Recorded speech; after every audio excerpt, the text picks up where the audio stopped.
lagay ng ating panahon ngayong umaga po ng October 16, 2024 na kung saan sa ngayon ay patuloy pa rin po na easterlies ang hangin na umiihip po sa malaking bahagi ng ating bansa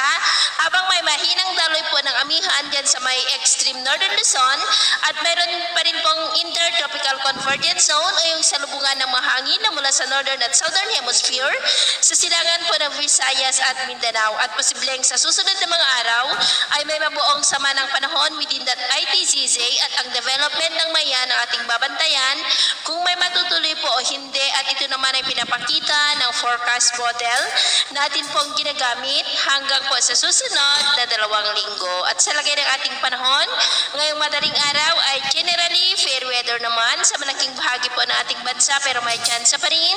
ng mga isolated rain sa ilang bahagi ng Palawan, Iloilo, northern part ng Negros, Cebu, Bohol, southern Leyte, Zamboanga del Sur, northern Mindanao, Davao at Sorsogon. At mamaya po ay sisikat ang araw sa malaking bahagi ng ating bansa pero may chance pa rin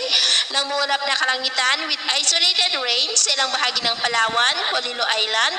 Catanduanes, Iloilo, Basilan at Lanao del Sur. At mamayang hapon, generally fair weather pa rin naman sa malaking bahagi po ng ating bansa pero may chance pa rin ng maulap na kalangitan with isolated rains. Diyan po sa may Palawan, ilang bahagi ng Camarines Sur, ilang bahagi ng Kabisayaan at Mindanao. Kaya kung lalabas po tayo sa ating matahanan ay ugaliin lamang po natin lagi ang magdala ng kahit anong panangga natin sa init ng araw at proteksyon na rin po sa mga biglaang buhos ng ulan. At sa atin naman pong mga baybayin,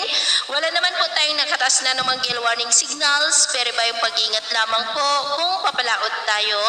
para po mas makaiwas sa mga sakunang pangkaragatan.